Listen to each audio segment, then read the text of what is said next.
Hello. Okay. Hi. Okay, so just a little announcement. We have a switch in the talks. So Pance's talk is now, just in case you don't realize that. Um, he's going to talk about IoTs and with Java and something special. And he brought some little devices here, so it's going to be awesome. Also, please use the bots. They are the addresses, so you can ask the questions during the talk. We will read after it and get the answers. And I guess that's it. So, Panche, thank you for coming, and please proceed.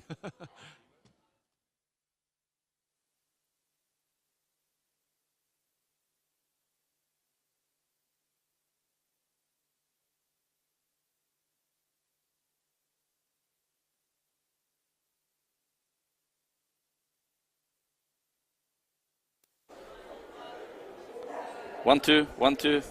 Yes, finally. Okay, so thank you, Igor. Thank you for having me here again.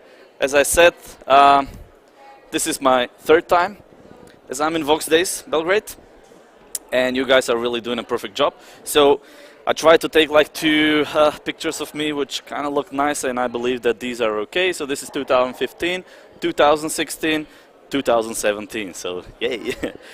Okay, so yeah, let's start slowly. First of all, who am I? My name is Pance. I'm a senior software engineer at this company called Etc. We're a Swiss-based company. We also have offices in Skopje, Macedonia.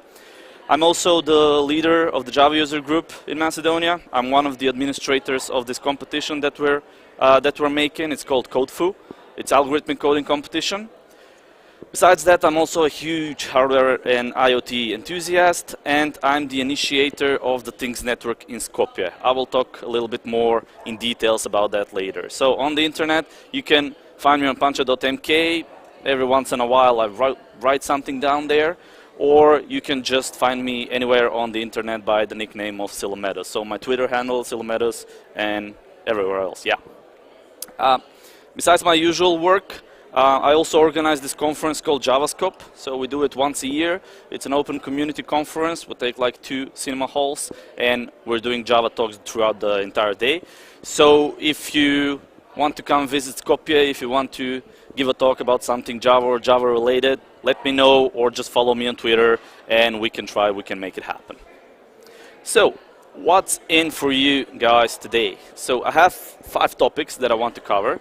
So first of all, I will give you like a crash course on LoRaWAN, what is LoRaWAN, how you can use it. Then second, I will go like fast through hardware prototyping just to get you with the knack, with the idea of how you can also make your own hardware. Then third, maybe the most important thing is what are the rules and architectures of an actual IoT system if you want to make one. Fourth, the software development, how you can actually do that. And 5, if there is time, some extras that I've picked up especially for this presentation. Now, before the main movie, let's go with the trailer. So, I'm gonna play you a video, but I will take no criticism about that video, whatever. So, if you have something, you say, okay, so this looks terrible or this is bad, then just keep it for yourself, because really, I will not listen about it. So, and yeah, I have like 45 minutes for my presentation, but I believe that maybe I will be done in like 2. So, enjoy.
So, thank you.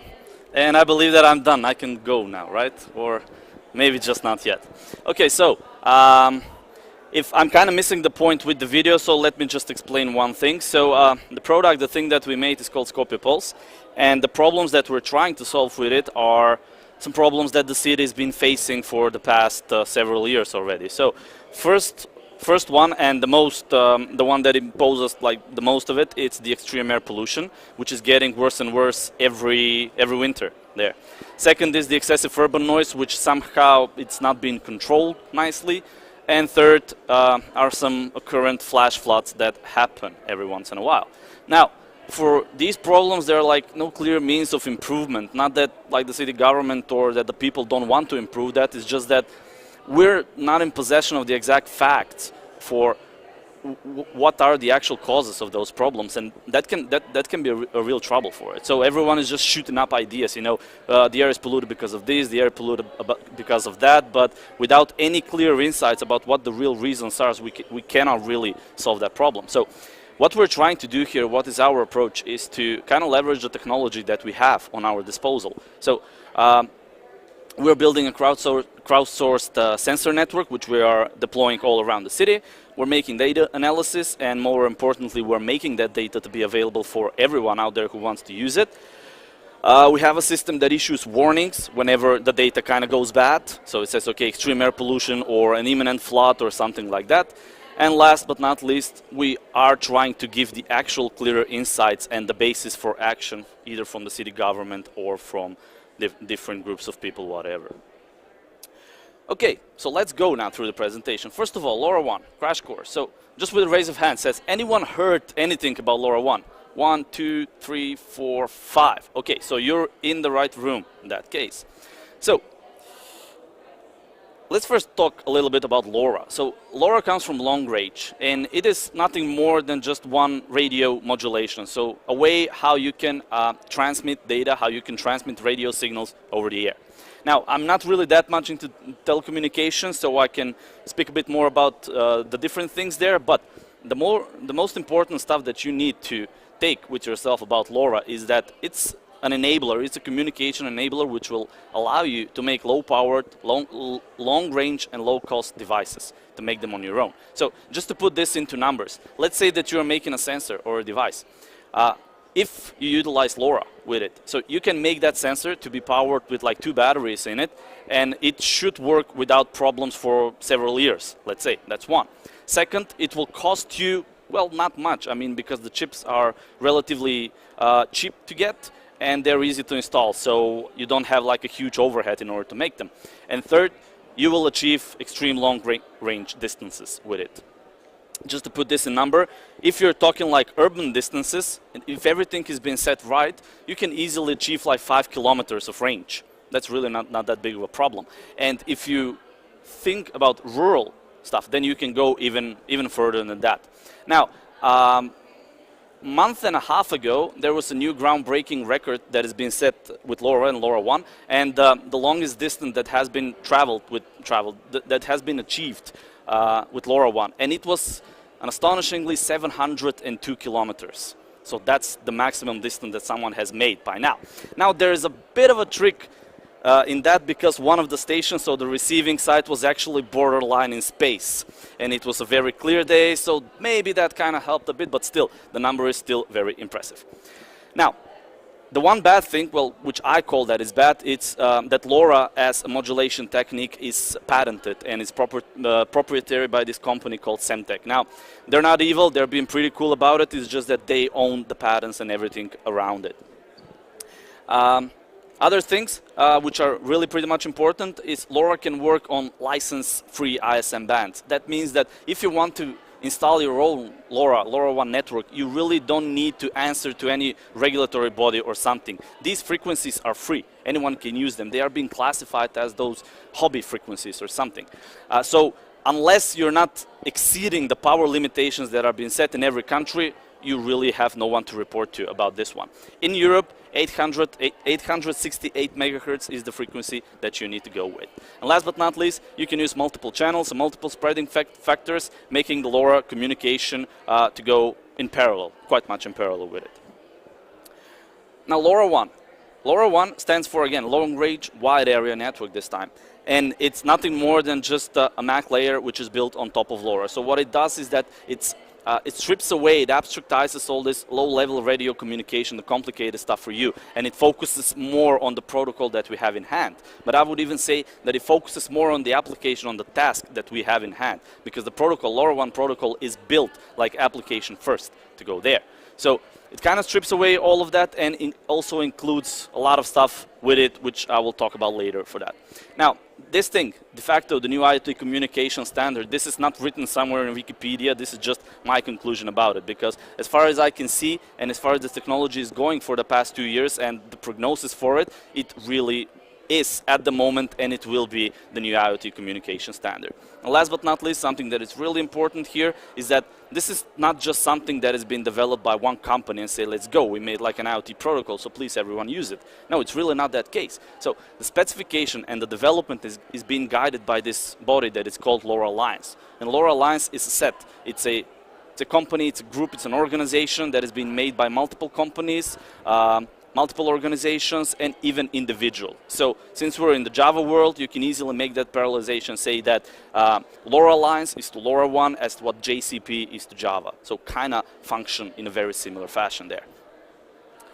So what are the features there? So some like 6 general features that you need to take with you today at home are these. So first of all, LoRaWAN is a fully bidirectional system. Now, I will say this with an emphasis here because it may sound to be like perfectly done there, but there are some caveats there that you need to be aware of. I will talk a little bit more in detail about that in the next slide. Second, the protocol, by its definition, is secured end-to-end. And this solves like 99% of the problems that everyone that has been working in their life into some IoT system have encountered, and that's security. And in LoRaWAN, you have security built into the protocol itself, so there's no way going around it. And it's functioning pretty good, by the way. I will explain that in details too. Third, you have easy commissioning. So what does that mean? That means that if, let's say, you need to populate 1,000 devices tomorrow or today, you can do that with ease. So you just need to establish like your own system of how to apply the keys, how to apply these identifiers to your own device, and the LoRaWAN provider that you're using have APIs for you. So they will allow you to make as much and to provide as much as devices that you need in a very easy fashion. Fourth, you have built-in mobility. Now this is kind of confusing. And what it wants to say is this: a lot of devices want to be location aware for that. So I don't know, you're making a sensor and you want to know where the sensor is actually placed. Or even worse, if you're having a device which is attached, I don't know, to your bike or to your car, so something that is mobile. One key element of information that you need to know in those cases is the actual location. If you use GPS sensors or something related, they waste a lot of energy, and they're not really a best solution for that. Now, LoRaWAN has this built-in mobility inside it, which allows it, whenever a device transmits a signal and is being received by multiple base stations, multiple gateways, they can triangulate the location. And it's working relatively correctly, like let's say up to 20 or 50 meters of correctness at the end.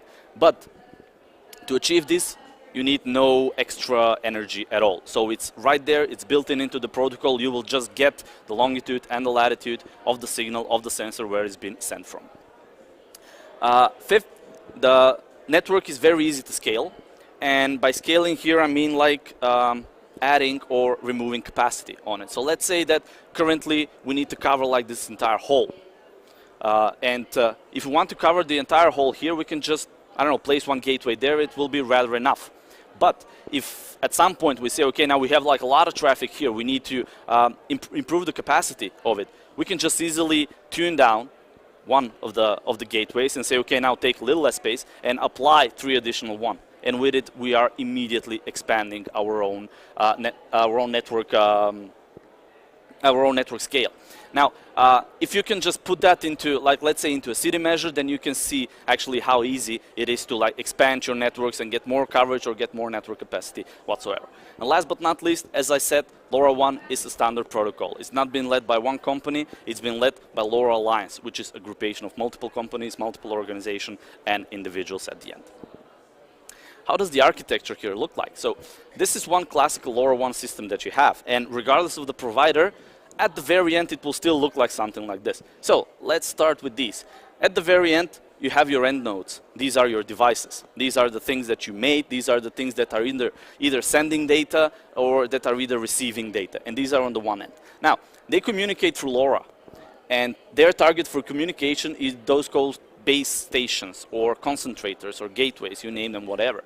Now, what these concentrators are doing is that they're receiving radio signal. They are, let's say, translating them into packets, and afterwards they're forwarding those packets into the network server.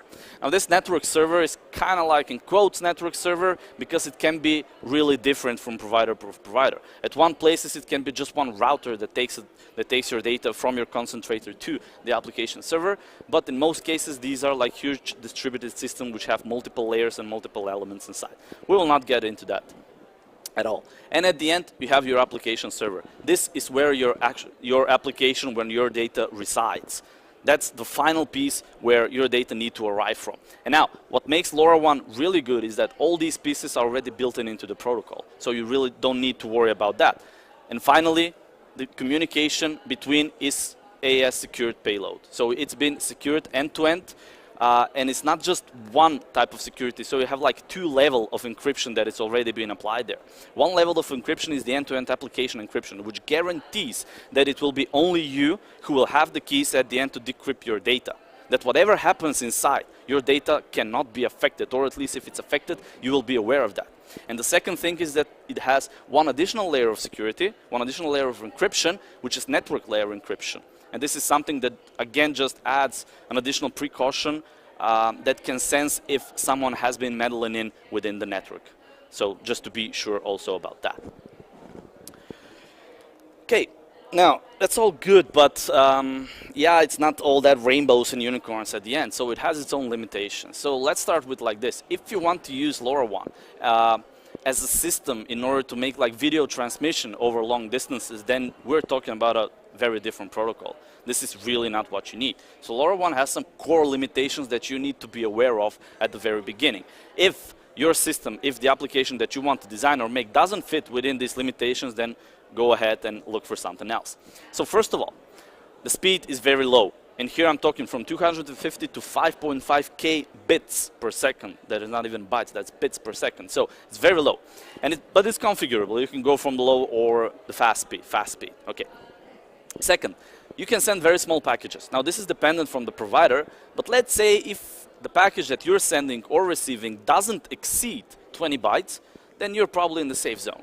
So for example, what we did there, when we covered Skopje with these sensors, I'm using only 8 bytes of data, and these 8 bytes are quite enough to send all the data that I need back to the server. Last, you can be really less frequent, so you cannot maintain an open connection and send data all the time. So you need to be aware of that. Now again, this is dependent by the provider, and it states that this area of 2 to 200 uplink messages, these are the messages that the devices are sending to the concentrators, that will be rather quite fine. But the other way around is even stricter, and it's 1 to 10 messages. Now, why is that being made like that? As I said, you can have a lot of devices that are being connected to only one gateway, to one concentrator. And if you think about it, it really makes sense. And if I even put that in numbers, theoretically, if you go with the fastest speed, with the lowest, how was that term? Yeah, nonetheless, if you go with the fastest speed there, one gateway can serve theoretically up to 10,000 devices. So if you allow the gateway to like have the very same communication backwards, you can immediately see how you're immediately forming like a bottleneck, a clutching of data, and it's really not possible. So that's why these limitations are there in place. And now when we're talking about devices, the most common one and the ones that only I have encountered in practice are so-called Class A LoRaWAN devices. What they do is that they have a strict method of working. So whenever the device wants to send something, it initiates a sending procedure, sends some data, and then waits for 1 second. After 1 second, it opens a receiving window. Then waits 1 more second and opens a second receiving window. And then it's shut down. So why is this made like that? As I said, the device needs to be very efficient on power. So if it's always open, that means that there is always a power circuitry inside which is listening, which is amplifying, and which is trying to get if we have something out there that's wasting energy. So this is really not the way how to go here. So that's actually why it's been made like that. And now, this this principle of working will have like huge effects on the way how you handle your data and how you make your system at the very end. So please be aware of that. Second, how you can authorize, how you can authenticate devices onto your network. So you can do that on two ways. So either OTA or ABP. OTA stands for over-the-air activation, and that basically means that every device that you have has its own address and has like one shared application key. And whenever it starts up, it says to the network, hello, my name is this, this, this, and this. I'm trying to communicate with that application. Please give me the encryption keys. And then it's up to the provider to say, okay, you're correct, you're there, you're registered, there you go. These are your keys, so please use those keys for every next transmission of data that you will have, and that'll be it. And now ABP, on the other hand, stands for authorization by personalization, and it does the same thing except the hello part. It already has those keys built in with it. So with ABP, you're making the device and you're immediately applying the keys that are specified solely for this device. And afterwards it resumes on with it, so no need for activation whatsoever. How you can do that? Well, you can do that with whatever platform you're working on. I don't know, if you like Arduinos, let's say, for making devices, or I don't know, some other AVRs there, whatever floats your boat there.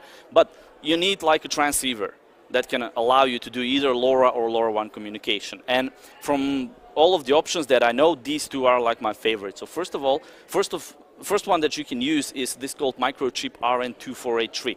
Now, this is a fully certified LoRaWAN chip, which means that it has the full LoRaWAN stack on it directly, meaning you don't really need to bother with the software at that end. So how you communicate with it, you just install it into your device, and through serial port you're sending MAC commands. I'm having an example for that, you will see how simple it is. But the problem is that this device turned out to be rather hard to find, and at the moment it's been discontinued because from Microchip are making a successor of it, which should be out, I don't know, around February or something. Now the second option is to use a pure LoRa transceiver, and here you can use something like the RFM95W or something similar, but in that case you're using just a LoRa chip, not LoRaWAN. So in order to do that, you will need to apply a LoRaWAN stack into your MCU, either into your Arduino or whatever you're using there. So one popular choice here is to use the LMIC library. It's been ported into multiple environments, and it has the LoRaWAN stack in it, so you can use that in order to make your communication. And how does this MAC communication look like? So this is like one short example. So what you're doing here are basically the steps that I've explained till now. So you have just some setting up to do, Euro frequency, something for the provider, blah, blah, blah, and then again, device address and the keys that are needed for encryption. So this is the application encryption, this is the network encryption. You need to have those. This is ABP, by the way, because we're applying everything directly.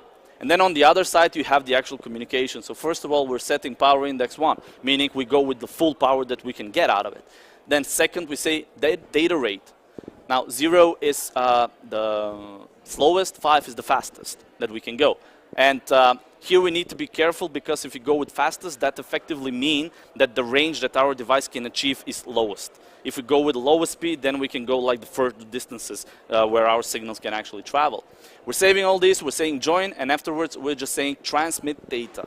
Now, you can transmit data in a confirmed or unconfirmed way, but the confirmed way technically means that you need to register for a downlink, and that will kind of clutch your network, so don't go there. That's kind of like, maybe you really don't want to do that. So transmit your data, and be aware that maybe sometimes your data will not make it to the end. Okay, so now everything that I talked to you about now was just theory, okay, like what is LoRaWAN and everything. So let's take like one parallel and say that I've been talking at the moment for 4G or for like GSM, so I've been explaining just these things for you. But let's talk about T-Mobile now. Now T-Mobile, I'm just stating it as a name there. It's a company that will offer you 4G and GSM connectivity, right? Now imagine that T-Mobile is being made by people, it's been made by community, and it's up to the community to actually put on these base stations and to make sure that the connectivity is there. And imagine that T-Mobile is free. And then you will go to the Things Network. So what is the Things Network? The Things Network stands for a global, crowdsourced Internet of Things data network. What is important about it is that it's completely community driven. So it's up to people like you and me to extend the network, to make base stations, which there are plenty of recipes for that, or just buy someone off the shelf and connect it to the internet. And once done, you have network availability into your vicinity there. What the Things Network provides is that they backend for you to use. Or if you're like a private customer, or if you want to make like an SLA that will work on top of the Things network, then you can even help them with this private-public, let's say, in Dash's partnership with them. So you can even make the backend in order to give SLAs to your customers, which backend afterwards will become like piece of the Things network. So it's kind of like a very, I don't know, friendly union there. So everyone can use it, everyone can join, everyone can extend it, but please use it fairly. Now, this is there in place, the fair usage, but as far as I know, it hasn't been imposed till now because really no one has really hit the limits on it. And last but not least, the Things network, it's still a data network, but it has LoRaWAN as its base technology. As I said, it's community, it's global, it's already everywhere. It really is global. Now, Europe is pretty much covered, and it's nicely covered. So I can even say with some certainty, okay, that every bigger city in Europe already has, in some places, LoRaWAN coverage. It was 3 or 4 days ago where one official gateway, LoRaWAN gateway, the Things network gateway, became live here in Belgrade. So it's somewhere here in Novi Beograd, nearby, like maybe 2 kilometers or something. And I even wanted to try it here with one of my devices, but I didn't make it to the end. So maybe I'll do that, I don't know. Yeah, again, Europe is quite covered, so we're pretty much good. The leaders here in this region are Switzerland and the Netherlands. They have quite a lot of coverage there. The other continents are kind of failing back, but I believe that they will really catch up in time. So what we did in Skopje with this is that in Skopje we made the Things network Skopje, so we made a local community, and at the moment we have coverage with 3 base sensors which are covering like the central area of the city. Now our idea is to make additional 3 ones with which we believe that we will cover like, let's say 90% of the city with LoRaWAN coverage. So how to use the Things network? So first of all, you need to register there, so go to console the Things network. And the first step that you need to make is to register your application. This is like the entry point. This is the gathering for everything. This is the place where you will register your devices. This is the place where we'll get the means of how to get the data, or how you can even push data onto your application that will be transmitted to one or multiple of your devices. So this is the central element. Then second, you need to get the keys, the UIDs, the credentials, everything that you need to work with your application, register your devices, and even if you want to, include some plugins, include some integrations. There are a few there for your choice. And with this, I believe that I kind of finished there. So third, let's go fast here with hardware. So we're software engineers, we're not really interested in this, so let's just go fast. As I said, the basic package is one MCU that you have with either the microchip or the RFM. This is the basic package that you need to go, and the connection. And now, you need like a tool that can help you with it afterwards. Now, we're software engineers, and we really don't want to pay like a huge amount of money for something like Proteus or for Eagle, and they're really complicated to use. So I really warmly suggest that you use KiCad. It's open source, it's free, and it's really doing its job quite well. So how does it look there? First of all, you start with something like this. This is the schematics. You have the MCU, the Arduino here, you have the RN chip here, and the sensors connection. This is the basic step. This is the first step that you need to go with. Then you go with something like this, which is physical representation. Then you go like a nice 3D visualization. Then you export the Gerber files, you send them to a PCB factory, and they come back to this. Then with a few days of work, you go with that. And with some nice 3D printing, at the end, you're getting this. So the sensors that we made are made with Arduino, with the RN in the background, and they have a air quality sensor, which is metering the particulate matter in the air, has temperature and humidity, and noise sensor. And these are the values that we're sending in. So this one here is in the lake in Zurich, which I tested it there. And one of the key factors for LoRaWAN is that it really has no roaming charges, let's say. So wherever you have TTN access, you can use your devices whatsoever. So at the end, if you're interested, I have 2 options of these devices. So this thing is LoRaWAN, really LoRaWAN device, and this is a Wi-Fi edition. I might talk to you about it also. So the embedded development here that you need to be aware of is that you're coding into a very restricted environment. So I used Arduino, an Arduino Nano, which has like 16 megahertz of CPU, 32 kilobytes of flash for your application, and 2 kilobytes of memory. So you really need to be prepared for that. I'm talking you need to use a lot of pointers, you need to use global variables, you need to use buffers, etc. So all pieces that you've been taught into university. And you need to aim for perpetual and non-observed execution. So that means that you cannot simply SSH into your device. If your device stops working, then there should be only two reasons why your device stopped working. One is either it ran out of battery, and the second thing is it was destroyed. So if you're thinking with a third option, then you definitely have a problem inside your code.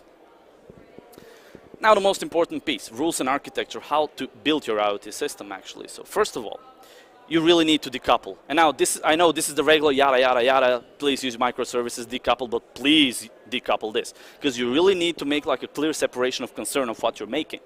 First of all, you need to have one clear element which is entitled only to use data acquisition and data transmission. This is your first layer that is communicating with your network. It needs to be very, very fast, and it needs to be very close. So if I go back to saying how Class A LoRaWAN devices work, I told you that when a device sends a packet, it waits 1 second, receives, then wait 1 second, it receives. So you have a maximum of 2 seconds to respond. And in those 2 seconds, you have pings, you have delay inside the network, so you really need to be fast. If this piece is slow, then your system will not work. So you need to be aware of that from the same beginning. And everything else comes different. So you have a piece for data offering. This is your data storage, this is your API. This is something that stores the data. You can afford it to be a little bit slower because it's really not doing the communication there. You have web, which is just using the API, but just don't clutch them together because it's really stupid if something fails because of a problem, I don't know, somewhere on the front end. And everything else that you want to do, please do it onto a side piece. So analytics, processing, everything else that you want to do with the data, do with a different microservice, something on the side. At the end, aim for robustness, resilience, scalings, and fallbacks. Please make sure that, be aware that when you're working in an IoT system, like literally anything can go wrong.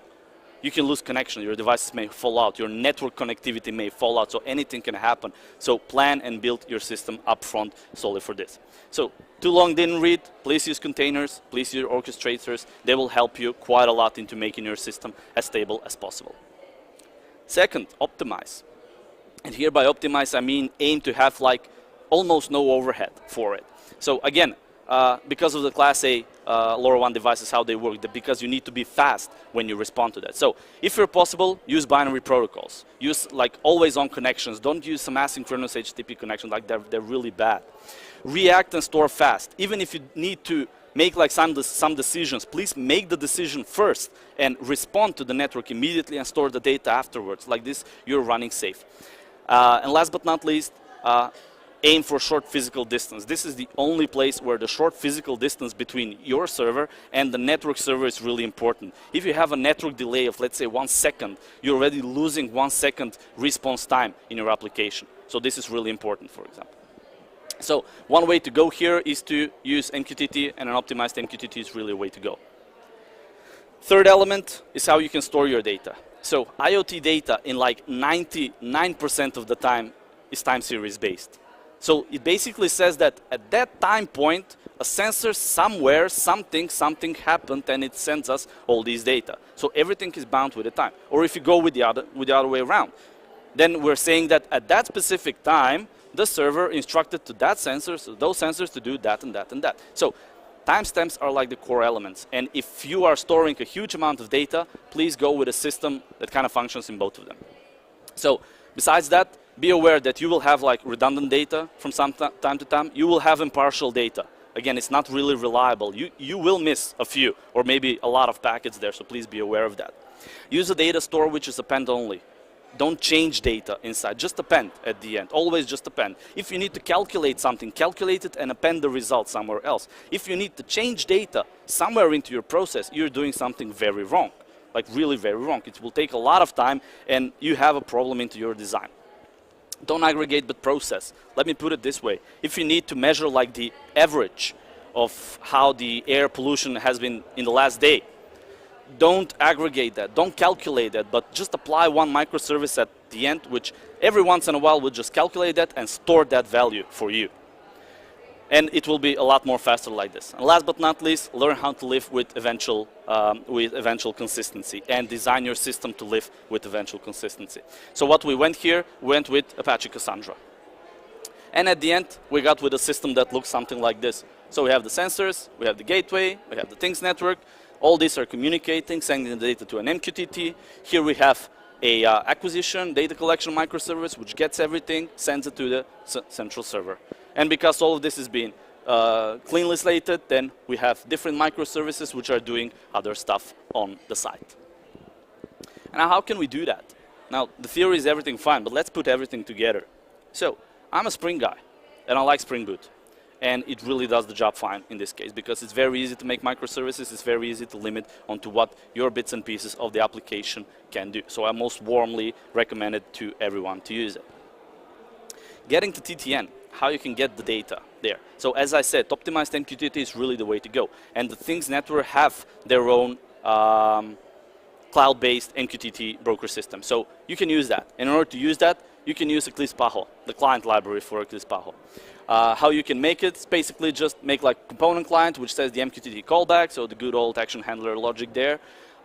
Connect to it, and just make sure that on the site you have one watchdog that every once in a while will just ping and say, are we okay, are we okay, are we okay? Let's just do that. You have details. I have the links at the last slide. I will show you. How to store data. As I said, we're storing the data with Apache Cassandra. We use Spring Boot, but we use Cassandra Driver Core plus extras. We decided not to go with Spring Data Cassandra because it turned out to be like relatively poor choice. It has performance issues, like noted performance issues, and also it kind of forces to use like one ORM model, which is not really, I don't know, not really good to use. I don't know, at least I got confused about it. And then you need to make your presentation layer. So if you need to make like a web application, you definitely need to do something like animations or data visualization. So we went with D3GS. It's a very nice library. It has a very interesting learning curve, but once you get all the bits and pieces and the principles, it's really easy to go with. We use that, and we use Leaflet for the maps and rendering and the overlays and all of that. For the backend, for the administrator, we used an Angular 2 application and the ng2 admin template, and we had Spring MVC controllers at the end that provided the data for us. Now, I have a few extras. I have 3 minutes. That'll be perfect. So, some other things that I want to tell you about. First of all, stuff that we have in the oven. Now, these are like almost done, most of it.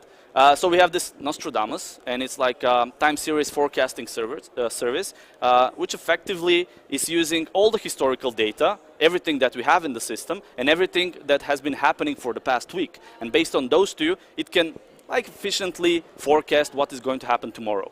So this is something that we already made. It waits for integration into the final system. Have averaging services. So as I said, don't aggregate, just process and afterwards store. So this is the piece that does that. It calculates averages, it calculates statistics, and stores them back. We have a watchdog and sanity checker, which makes sure that everything is running smoothly. And if something goes wrong, I don't know, if some sensor goes rogue or some sensor go down, it will immediately notify everyone that is being involved in it. We're making water level sensors, and with this we're trying to cover like one problem that we have with flash floods in Skopje. This is still an early phase, but I believe that we're kind of going into a nice direction. And we already have made Android and iOS apps which are waiting for confirmation by our management, in order to get to the app stores there. This was in the oven too, but this is already in production, and this is something that really works quite nicely lately. So it's a notification service which reads the data, everything that we have in the past 24 hours. And whenever something happens, the most important bit is that it sends out warning. And its main intention is to serve as an early warning system. So picture this something like this. We're installing water level sensors below bridges into roads that are kind of like critical whenever there's heavy rainfalls. So imagine how nice would that be. I don't know, you're going home from work and you get a notification on your phone saying that bridge at the moment has like 30 centimeters water underneath. So please don't go there. And one other thing that we can do that is that we can really prevent, or we can at least give people enough time if there's a flood coming. So if we apply all these to some critical places, we can really do that. Something else that you can do, you can really use like Wi-Fi devices, but please only if you must to, because if you go with Wi-Fi, then you're like sacrificing a lot of stuff already. You're sacrificing security, you're sacrificing data, energy consumption and everything. So just if you must go with Wi-Fi, then go. But please don't. It's really not good. Something else that you want to know, do not trust hardware. Hardware is bad, hardware is evil, it will sense your fear, and it will destroy you at the end. So don't believe the sensors. They can really show some faulty values at some times, and please check it. So the story how I checked my sensors is that I sat like 2 hours in front of a government-owned measuring station. I put my sensor outside. It was freezing cold. I made it to work on Wi-Fi. I was inside my car, and I was always just tracking the correctness of the data in order to make sure that the things that were put in afterwards at the end are really correct. So please do that. And beware of factory defects. So read about this, because at the end you might feel sorry about it. How much more time do you have? 30 seconds, perfect. So story 2, when it's really more than a number. So as I said, we are just storing numbers, we're visualizing data, but that data at some points may really mean something more. So this happened one afternoon at around 6 o'clock, and you can see that we have increase in humidity, fall in temperature, and excessive noise happening. And what was happening at that point is there was thunderstorm in Skopje, and all the sensors caught it. And this happened quite recently, like a month or 2 months ago. That's early in the morning. This is like, 9 o'clock. There was a forest fire 5 kilometers away from the city, and all the sensors inside the city caught it a little bit, with differences, stating that the cloud was actually coming from an opposite side. So talk about these things, inspire other people. Don't just keep your information for yourself. Make communities. It will really help you at the end. If you're interested more about this topic, so we made one video. It's called "This Is My Architecture." It's actually a series of videos that are being made by Amazon Web Services. It's called "This Is My Architecture," and we had an episode with it. So we made like a joint episode. It was us on the one hand. This is me, colleagues from Switzerland, and on the other side were the Things Network. So this guy here is Johan Stocking, and he's the tech lead for the Things Network Global. So if you're interested, this is the link. There is like a very nice lean explanation of how the Things Network work, how our system work, and it's really interesting at the end. And with that, I finish my talk. So thank you for your attention, and I'm receiving questions right now. I would be needing my... Thank you, Pance. Awesome. We have questions, right, from the audience. Have you tried ESP8266 to bind with LoRa? Yes. And experience? Yes, I've tried it. It binds with LoRa, but ESP8266 wastes more energy. So if, let's say, you're connecting your device to use like a permanent power source, then you're probably in the good. And the good thing is that ESP8266 has a lot more storage in it, a lot more memory. So if you're like a beginner in that topic, then maybe it would be like the nicer way to go with it. And just be aware that on the other side, if you want to connect sensors with it, it has just one analog input, and it's kind of bad. So these are like the drawbacks. But yeah, you can do that. Okay, thanks. And another question. What is the main advantage of using LoRaWAN compared to Sigfox? Sigfox is kind of like a big thing in it. So first of all, I would say energy consumption, but I'm not really sure about that, because I do believe that also Sigfox is kind of effective in what it's doing. The second thing is how you can commission a device. So with Sigfox, you have a SIM card basically installed in your device.